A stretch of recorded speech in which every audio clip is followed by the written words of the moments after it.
Bonjour les amis, bienvenue sur le plateau de Totalement Fibré, exceptionnellement un jeudi, parce que tout le monde n'était pas là vendredi, et effectivement c'est un petit air de vacances, vous voyez, on est que tous les deux avec Lucas, mais il y a une surprise, un nouveau chroniqueur. Exactement, un nouveau visage que vous allez voir apparaître pour Univers Freebox et pour notamment Totalement Fibré du coup. Voilà, entre autres. Mais on va quand même parler d'actu cette semaine. Comme d'habitude, alors moi de mon côté je vais avoir deux bonnes nouvelles, une qui va concerner certains abonnés Freebox dans l'immédiat et une autre qui va peut-être intéresser beaucoup de monde. Moi aussi j'aurai des bonnes nouvelles, figure-toi, et on va en parler tout de suite dans le gros dos. Lucas, on commence par toi. Quelles sont tes bonnes nouvelles? Alors la première bonne nouvelle de cette semaine, c'est tout d'abord qui va concerner les abonnés Freebox Mini 4K en premier, puisqu'ils ont désormais accès à Aukey sur l'ensemble des terminaux compatibles. Donc je parle bien de mobilité, donc iOS, Android, les divers écrans comme Android TV, Samsung TV et Apple TV 4K. Peu importe leur offre, plus besoin d'être en multi-TV pour y accéder sans surcoût. Donc c'était une possibilité qui était pour l'instant réservée aux abonnés Freebox Delta, Révolution et Pop. Donc pour les abonnés Freebox Mini 4K, finalement, ça va être la possibilité d'accéder sur tout un tas de supports aux 220 chaînes incluses dans leur offre sur les 500 disponibles et avec d'autres fonctionnalités. Alors pour les autres abonnés Freebox, ne vous inquiétez pas, Free ne vous a pas oublié puisque l'opérateur a également annoncé qu'Aukey sera également proposé pour les abonnés Freebox Crystal et One. Cependant, petit bémol, ce ne sera pas exactement tous les abonnés Freebox puisque l'opérateur l'a confirmé, l'application Aukey en mobilité n'est pas disponible pour les abonnés Freebox Delta S, ce qui paraît assez logique en soi. C'est de base une offre double play. Cependant, avec l'option TV, certains s'attendraient peut-être à y accéder quand même. Ce qui est étonnant, c'est que même pour la très vieille Freebox Crystal, on a quand même ce genre de nouveaux services disponibles. On n'oublie pas finalement, malgré beaucoup de critiques qu'on peut voir apparaître sur internet, Free pour le coup n'a pas vraiment oublié ses plus anciens abonnés. Voilà, mais combien de personnes ont encore la Freebox Crystal? Alors je sais pas, faudrait demander à Free peut-être. Tu t'en occupes et tu donneras la réponse la semaine prochaine, Lucas. D'accord, une pas de enquête. pression. Autre bonne nouvelle, Free a annoncé cette semaine arriver sur 2 nouveaux RIP. Alors vous savez, les RIP, c'est les réseaux d'initiative publique.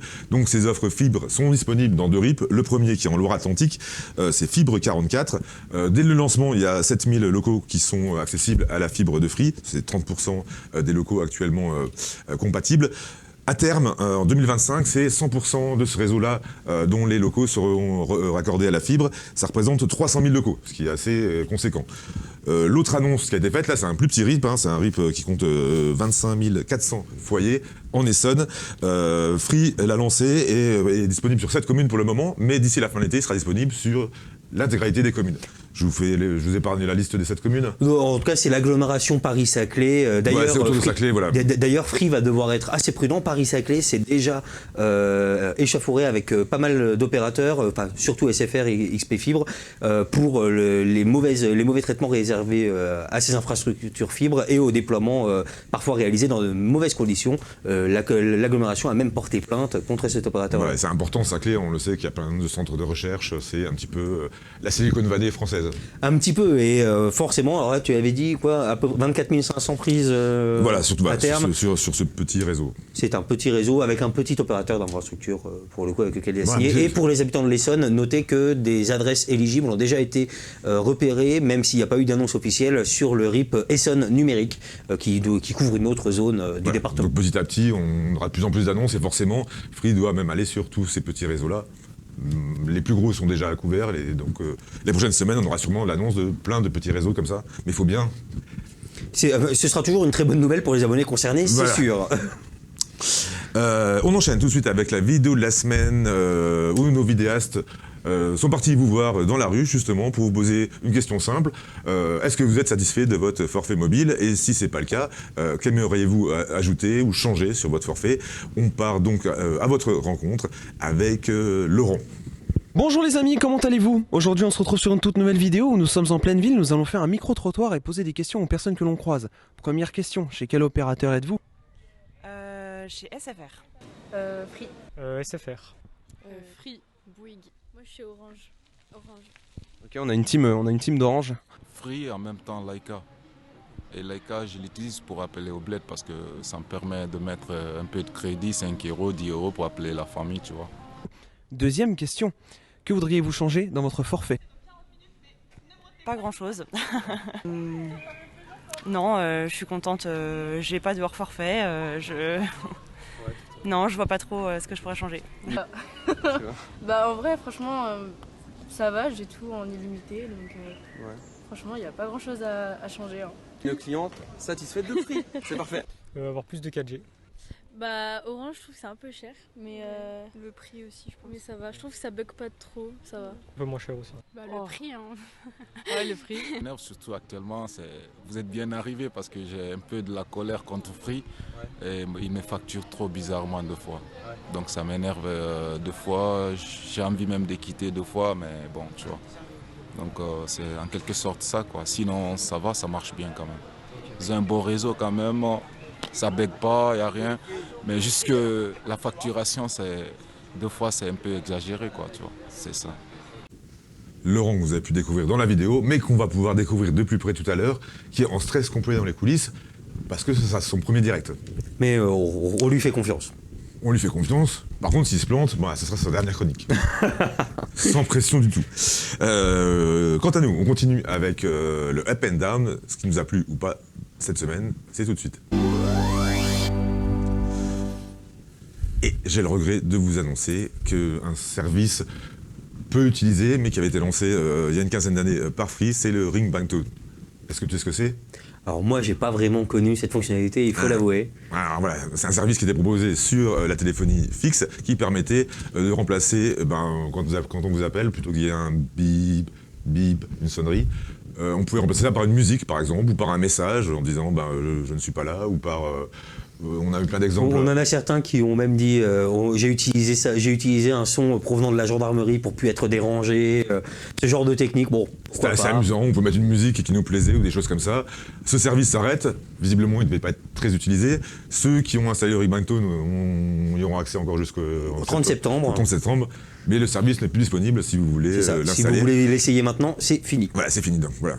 Si vous ne connaissez pas, ça va pas changer grand-chose à votre vie, mais pour ceux qui l'utilisaient, C'est un petit service historique, un petit pincement au cœur pour les nostalgiques. c'était assez rigolo, c'était assez drôle, mais effectivement en plus la téléphonie fixe, bon, elle est de moins en moins utilisée, donc forcément ça n'a pas gêné beaucoup de monde. Ça se comprend.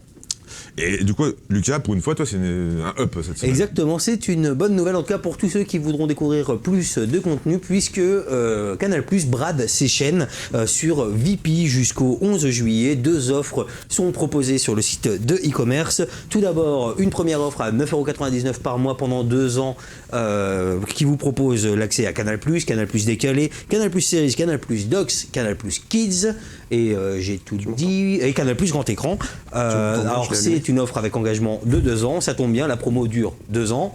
Ça, si jamais vous en avez marre après, vous pouvez vous en séparer. Même formule, mais avec 2 chaînes en plus. Il s'agit de la formule 100% Canal+, pour 14,99€ par mois pendant 2 ans, qui va en plus rajouter Canal+ Sport et la chaîne Canal+ Cinéma. Alors certes, les offres en soi, avec des engagements, on peut très bien être contre. En tout cas, ça fait quand même plaisir lorsque l'on sait les tarifs appliqués par Canal+ à son bouquet, qu'on peut en bénéficier quand même pour les chaînes principales. Ah, on peut en bénéficier pour moins de 10€ par an. Là, c'est par mois. vraiment intéressant. C'est vraiment une grosse promo, et bien sûr. On a accès effectivement au replay également. Donc Exactement, ça veut dire, et à MyCanal, et en plus le service de presse caféine est également inclus dans l'offre, et bien sûr vous pouvez lors de la souscription sur VP choisir le type d'équipement sur lequel vous voulez recevoir, donc ça peut être un décodeur ou évidemment dans notre cas la Freebox ou une autre box d'un opérateur. Ok, merci Lucas. Pour ceux qui sont intéressés, ben voilà, donc il faut aller sur VP, c'est ça. Sur VP, c'est ça. Alors, on vous a promis il y a quelques secondes qu'il y avait un nouveau chroniqueur. On l'a entreaperçu tout à l'heure lors du micro-trottoir et on l'accueille sur le plateau sous vos applaudissements. Bonjour Laurent. Bonjour Lucas. Bonjour Olivier. Laurent, on compte sur toi. Merci pour l'accueil, ouais, t'inquiète. Alors, tu vas nous faire chaque semaine une démo, nous présenter un service sur la box ou sur le mobile. C'est Et ça. cette semaine, tu vas nous parler de quoi ? De France Slash, du coup. C'est une petite chaîne TV française qui fait partie du groupe France Télévisions. Donc voilà, donc c'est relié à cette chaîne-là.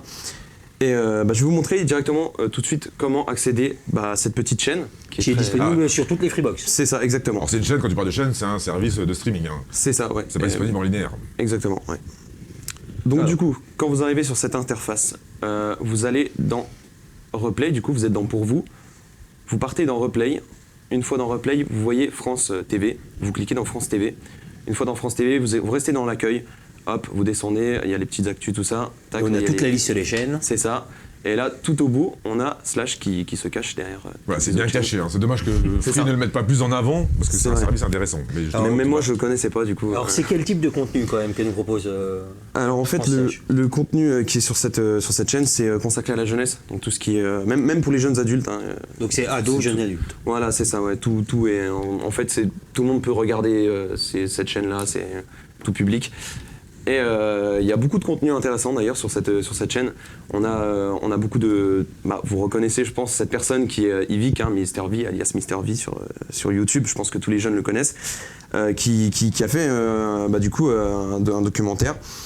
Et c'est hyper intéressant d'ailleurs. Il y a beaucoup Il y a des commentaires. Il y a des documentaires, il y a quoi d'autre? Alors il y a d'autres, énormément de documentaires. Il y a des petites séries aussi, comme admettons. Scam France, déjà, Scam là, France, t'es dessus, voilà aussi. Plaisir international. Scam France, ça j'ai pas regardé, j'avoue. mais il y en a une autre aussi qui est plutôt pas mal. C'est Red Bank en fait qui raconte l'histoire d'un mécanicien et tout. Enfin, c'est très Ah, tu intéressant. le vends très bien, l'histoire d'un mécanicien. Ouais, ouais, non, c'est un mécano qui. on voit voilà, juste qui est ici, juste là, ouais, d'ailleurs. Vous pourrez très bien faire pause pour lire Alors, le synopsis. Ces programmes-là sont pas diffusés sur les chaînes linéaires de France Télévisions. Non, c'est en ça, gros, ce sont des exclusivités. C'est ça, c'est des exclus. Ouais. C'est comme un service de SVOD sur lequel il ne faut pas s'abonner finalement. Voilà. Et d'ailleurs, ça doit être le seul service de SVOD gratuit sur la Freebox avec des contenus exclusifs. Ah, c'est seul, ça. seul petit bémol, c'est quand on va lancer un documentaire ou quoi. Montre-nous. On va avoir de la publicité forcément puisque c'est gratuit. Donc voilà. En même temps, c'est des chaînes publiques, ça pourrait être, ils pourraient pas mettre de publicité, mais c'est le cas C'est aussi, même sur un programme de France Télé en replay. C'est ça, c'est Il y, pas. a, il y a toujours de la pub. Hein. Bon, en c'est général, pas la pub propre, est pas trop longue. Hein. Bon, voilà, c'est assez c'est ça, rapide. c'est qu'il y a quelques secondes avant de bénéficier de son programme. Exactement. Et Donc, il y a après, énormément de contenu exclusif. C'est pas très mis en avant là, tu vas nous montrer comment on fait pour y accéder, c'est disponible sur toutes les Freebox. c'est ça. Et on peut demander à Free pourquoi ils font pas une petite vignette spécifique dans le replay pour qu'on ait accès directement à ce service-là. Mais il me semble que ça, c'était suite à une grosse refonte de France Télé. Justement, Oko qui fait partie de France C'est ça. TV, Et il pour y a le une coup, vignette spécifique, mais il n'y ça. a pas une vignette pour Slash. C'est ça. Par contre, on peut remarquer que le replay France TV, contrairement à certains autres replays, bénéficie d'une véritable interface complètement pensée et pas de l'interface de base. Et puis surtout que c'est intéressant pour les jeunes parce qu'il y a beaucoup de documentaires sur les rappeurs, tout ça. Moi, si j'avais connu cette chaîne plus tôt, j'aurais été direct intéressé parce que ils expliquent leur parcours, ils expliquent leur expérience, les échecs et tout. Ça peut motiver des jeunes des fois à se dire, bah voilà, je suis pas le seul à avoir échoué à cet endroit-là. Bon, lui, il a réussi, pourquoi pas moi, quoi. Et Donc des belles découvertes à faire sur France Exactement. TV Slash. c'est ça. Voilà, donc on vous conseille d'aller regarder, même si vous êtes plus très jeune, vous pouvez quand même aller jeter un coup Ah d'œil. oui, bah, tout le monde peut aller voir. Ça. Ok, merci beaucoup. Voilà, donc c'est ta première chronique, Laurent. C'est ça. Pour savoir si tu viens en deuxième semaine, laissez-nous une note dans les commentaires. Voilà. 18 sur 20, hein, ça me dérange pas. Donc on te dit du coup à la semaine prochaine. On te remercie beaucoup pour cette intervention. Eh ben merci à vous. Bonne continuation. On continue tout de suite avec le chiffre de la semaine que va nous présenter Lucas juste après le jingle. Ce chiffre, alors je vous présente tout de suite, on va pas parler immobilier, 80 armoires juste ici. Alors on parle bien sûr de télécom, donc d'armoires fibre. C'est le nombre d'armoires que le maire d'Aulnay-sous-Bois a décidé de verrouiller, tout bêtement, d'empêcher l'accès, pour empêcher l'accès aux techniciens fibres avec des serrures, des cadenas à serrure magnétique. Pourquoi il a fait ça? Pourquoi Alors tout simplement parce qu'il observe beaucoup trop de malfaçons dans la fibre, on vous en parle assez fréquemment. Donc dans cette optique-là, il s'est simplement dit, très bien, les techniciens ne respectent pas le matériel. Ce qu'on va faire, c'est que maintenant, s'ils veulent accéder à l'armoire, il faudra aller se rendre au commissariat, laisser sa carte d'identité en échange de la carte, en échange de la clé de l'armoire. Une fois l'intervention réalisée, il faudra prendre en photo l'armoire et présenter cette photo pour récupérer, et la clé évidemment, au commissariat pour récupérer sa carte d'identité. Est-ce que c'est légal Absolument pas, absolument pas. Et le maire ne s'en cache pas. Il le dit lui-même. J'espère presque que SFR va porter plainte parce qu'en fait, depuis des années, une longue période en tout cas, la filiale de SFR qui s'occupe du déploiement de la fibre, XP Fibre, ne lui donne aucune réponse concernant les problèmes rencontrés sur le réseau fibre de cette commune. Et donc, si jamais SFR se met à porter plainte, il va enfin avoir des réponses. Il espère également que dans tous les cas, ça va pouvoir faire réagir pour engendrer des interventions plus soignées, évidemment. Le but du jeu, c'est de faire bouger les choses. C'est ça. On sait que l'ARCEP travaille activement sur L'ARCEP ce travaille, sujet-là. mais par exemple, justement, cette commune se plaint de ne pas avoir beaucoup de réponses de la part de l'ARCEP non plus. D'où le ressort à cette mesure assez Alors, ça drastique. devient compliqué. Même si on est nouvel abonné et qu'on va se connecter à la fibre, ça devient compliqué pour les techniciens d'aller au commissariat. Ah bah voilà, c'est sûr. d'aller Mais chercher une clé. au moins, plus le choix de laisser un plat de nouilles absolument horrible, comme on peut le voir des fois en photo sur Twitter. Là, voilà, normalement, si jamais vous présentez une armoire bien rangée, vous recevez votre carte. Je sais pas ce qui se passe si vous vous ramenez avec une armoire absolument détruite. Ok, merci beaucoup Lucas, on espère que ça fera bouger les choses en tout cas, même si c'est pas légal. On enchaîne tout de suite avec le Free Fight, notre débat de la semaine. Même si on est que deux, on va quand même débattre, hein, Lucas. On va y arriver. On va parler d'antennes mobiles cette fois-ci. Pourquoi refuser des antennes mobiles? On en parle cette semaine parce qu'il y a encore Encore eu un cas. Alors, c'est pas forcément un cas isolé. Les problèmes concernant les antennes, ça peut venir d'un maire qui refuse l'installation d'habitants qui n'en veulent pas. Typiquement, cette semaine, on a eu un cas dans le Nord, à la frontière belge, où une antenne 5G de Free Mobile a été jugée trop proche de la crèche et des habitations. Donc, un mouvement d'opposition se lève, d'autant plus que dans ce cas particulier assez insolite, le problème vient du côté belge, c'est-à-dire de gens qui ne sont même pas abonnés Free Mobile, qui considèrent donc justement que c'est trop proche d'infrastructures, enfin de lieux d'accueil de populations jugées sensibles. Et on le sait, ça arrive assez souvent, ce type d'opposition, pour diverses raisons. Alors il y en a plusieurs qui sont évoquées, hein. On a par exemple, évidemment, les questions concernant l'impact des ondes sur la santé. Alors là, ce qui est étonnant, c'est que normalement, au départ, la mairie doit proposer aux habitants et leur indiquer en tout cas que l'antenne va être construite à tel endroit. Là, elle a été construite et c'est seulement après que les habitants, même si c'est la commune à Que côté, les habitants s'en sont rendus compte, en tout cas, parce qu'on n'a pas eu forcément d'informations sur qui avait, normalement il y a une affiche avec le permis de construire qui est indiquée et la sur le mairie site. a obligation de communiquer auprès des Et habitants. c'est ça, et c'est souvent le cas d'ailleurs. Beaucoup d'habitants s'en plaignent une fois avoir découvert ce panneau et considèrent qu'il devrait même être interrogé avant. Bon, je sais pas si pour le coup, notamment dans des communes où l'arrivée du réseau mobile est très importante, comme dans les communes couvertes par le New Deal, est-ce que la mairie va en plus s'embêter à aller demander la permission aux habitants? Non, elle doit juste diffuser. C'est ça, mais il y en a beaucoup qui le réclament en fait, que la mairie vienne leur C'est diffusé sur le site de la donner mairie, permission. ils doivent juste le rendre public, il n'y a pas besoin d'avoir de réunion, ça doit être rendu public. Bien sûr. Sur le site de la mairie, par C'est ça. exemple, c'est suffisant. Mais pourquoi c'est refusé? Là, en l'occurrence, c'est pour une crèche. Mais C'est ça. En fait, ils se notamment à basent cause sur de quoi? notamment à cause de la crainte en fait du potentiel effet des ondes sur la santé. Cependant, il est bon de rappeler que pour l'instant, aucune étude scientifique sérieuse n'a prouvé que les ondes mobiles avaient en tout cas telles qu'elles sont utilisées en France, avaient un effet négatif sur la santé, puisque c'est extrêmement réglementé au niveau de l'émission des ondes. Il me semble que, si je veux pas dire vraiment de bêtises, mais il me semble que On c'est sera pas la première. Hein. Oui, merci. En tout cas, on est à presque 60 fois moins au niveau de l'émission maximale autorisée que celle qui est jugée comme nocive pour le cerveau, pour les sites mobiles. Donc c'est le délai d'absorption spécifique. Enfin, c'est quelque chose d'assez technique. Je ne vais pas vous assommer là-dessus. En tout cas, pour l'instant, aucune étude n'a prouvé qu'elles étaient dangereuses, à l'exception d'une pour laquelle on n'est pas encore sûr, parce qu'il n'y a pas encore assez de mesures, c'est au niveau de la 5G pour les ondes millimétriques, donc à très haut, avec des bandes de fréquences très hautes. Pour le coup, il n'y a pas eu assez d'études et l'ANSSI ne se prononce pas encore sur les potentiels risques de ces bandes millimétriques qui ne sont pas encore déployées. Voilà, donc, il n'y a pas encore d'antenne pour l'instant. c'est ça, voilà. Et pour toutes celles déployées, tout va bien.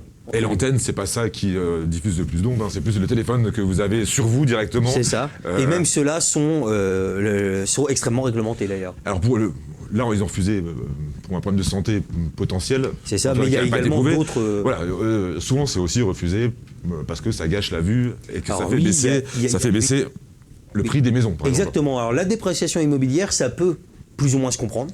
dans le sens où effectivement, mon bien, si jamais j'ai une antenne qui est tout de suite posée juste à côté, Dans ton jardin, par exemple. voilà, alors normalement si c'est dans ton jardin, tu as donné ton accord avant quand même. L'opérateur puis, ne peut pas venir débarquer, poser son antenne chez vous, sur votre terrasse. Et surtout, il te paye tous les mois un loyer. Oui, aussi, qui c'est peut ça. être assez énorme. Hein. C'est ça, oui, ça peut monter assez haut, mais Ça peut monter jusqu'à 20 000 euros par mois sur un immeuble, par exemple. voilà, mais dans tous les cas, c'est vrai qu'on peut comprendre la logique de la dépréciation immobilière. Au niveau de la dépréciation, du paysage, bon, c'est un petit peu les goûts et les couleurs. C'est pour ça notamment que souvent c'est caché, en tout cas dans des zones urbaines, dans des palmiers. C'est On ça. a vu avec Orange carrément dans des toilettes. Oui, c'est vrai, ça existe également, des dissimulations d'antennes dans des toilettes, donc on allie l'utile et le réseau mobile plutôt que l'agréable, mais c'est vrai qu'il y a différentes stratégies, cependant il faut l'avouer, hein, la plupart des antennes ne sont pas aussi bien camouflées, mais par exemple parfois pour éviter d'endommager du patrimoine, on a déjà vu des antennes installées sur des églises, mais recouvertes d'une cache qui se fond un petit peu avec le mur de l'église pour qu'elle ne déprécie pas justement ce bâtiment. Bah, on n'a pas les images, mais aussi ils rajoutent carrément un étage à un immeuble, et c'est un faux étage dans lequel il y a... C'est vrai, mais ça c'est beaucoup plus en zone urbaine effectivement. Alors on le rappelle, hein, surtout si vous avez une antenne sur votre toit, si vous avez un immeuble, les ondes vont... s'éparpillent de cette façon-là. Donc si vous êtes juste en dessous de l'antenne, vous ne percevez pas les ondes de l'antenne. Il vaut mieux être en dessous de l'antenne qu'en face de l'antenne. Et dans tous les cas, il n'y a même pas de risque en fait, même si vous Il n'y a étiez aucun risque avéré. même si l'antenne était à côté de votre lit, vous n'auriez pas de risque. Alors, on rappelle, hein, l'histoire, on l'avait déjà rappelé, mais Orange avait installé sur un immeuble une antenne et des locataires s'étaient plaints d'avoir des motettes ou des choses comme ça. Et c'est avéré qu'Orange n'avait pas branché cette antenne-là. Donc c'était... Non, voilà. Après, il faut aussi faire attention effectivement à l'effet nocebo un petit peu de Voilà, se monter c'est carrément ça. Voilà. On a C'est l'impression... Mais voilà, donc vraiment, d'après toi, est-ce que l'argument de la dépréciation immobilière, ça peut quand même s'entendre un petit peu? Alors ça peut s'entendre à partir du moment où c'est pas camouflé, mais en général, quand c'est dans une campagne, c'est quand même loin des habitations. C'est rarement... Ou même si c'est à 300 mètres, j'ai envie de dire, normalement, ça devrait pas trop déprécier. Alors, souvent, le bien. c'est sur des points hauts. Parce que forcément, plus c'est haut et plus ça couvre un territoire, voilà. Mais dans tous les cas, les habitants sont concernés aussi parce que la mairie leur propose l'emplacement. Ils peuvent être d'accord ou pas, et l'opérateur peut changer justement si les habitants ne sont pas d'accord, pour éviter d'avoir à déconstruire l'antenne. C'est ça. Et d'ailleurs, il faut noter que ces antennes, elles peuvent être installées sur des terrains publics comme privés. Hein. Donc, si jamais c'est un opérateur qui a vu avec un propriétaire terrien du coin, la mairie va avoir un peu plus de mal à agir que si c'est elle Alors, qui avait... Beaucoup de paysans, souvent, ça leur apporte beaucoup d'argent. Hein. Voilà, la campagne, peut-être un peu moins, mais voilà, avoir 5 000 euros par mois juste pour avoir une antenne sur son champ, je pense que ça peut valoir le coup. Si on a un champ de maïs, par exemple, je pense que le maïs n'a pas forcément à se plaindre d'avoir une antenne au milieu. Ça peut valoir le coup. Est-ce qu'on aurait un maïs irradié par les ondes télécom? Je ne sais pas. Je ne pense pas. Non, je ne pense pas non plus. Voilà, donc il n'y a pas vraiment de raison. Mais effectivement, voilà, on en parle souvent, et donc il y en a qui peuvent penser qu'effectivement, ça a une influence sur la santé, ce qui n'est pas avéré du tout, en tout cas aujourd'hui. Même pour l'instant, les études prouvent plutôt le contraire. Voilà, toutes les études prouvent le contraire pour l'instant. Voilà, donc c'est tout pour aujourd'hui. Donc exceptionnellement, c'était jeudi. La semaine prochaine, on se retrouve avec Max. Ce sera vendredi, comme d'habitude. Pour la dernière de la saison. Pour la dernière de la saison. On va retrouver Laurent également. On verra bien si on le garde pas. On ne sait pas trop encore. Hein. On va en discuter tout à l'heure. Donc on vous souhaite un bon week-end. Non, c'est pas encore le week-end, hein, parce que demain on bosse. Eh oui. Tous les jours. De toute façon, on bosse tous les jours. On bosse tout le temps, même la nuit. C'est incroyable. On bosse de trop même, je trouve. C'est pas moi qui... Donc on se retrouve tous les jours sur universfreebox.com, vous le savez, pour toute l'actu de Free des télécoms, sur la chaîne YouTube plusieurs fois par semaine. Abonnez-vous pour être sûr de retrouver nos vidéos, surtout si vous activez la notification. Et donc on vous souhaite un bon jeudi soir, un bon vendredi, un bon week-end en général. Ciao!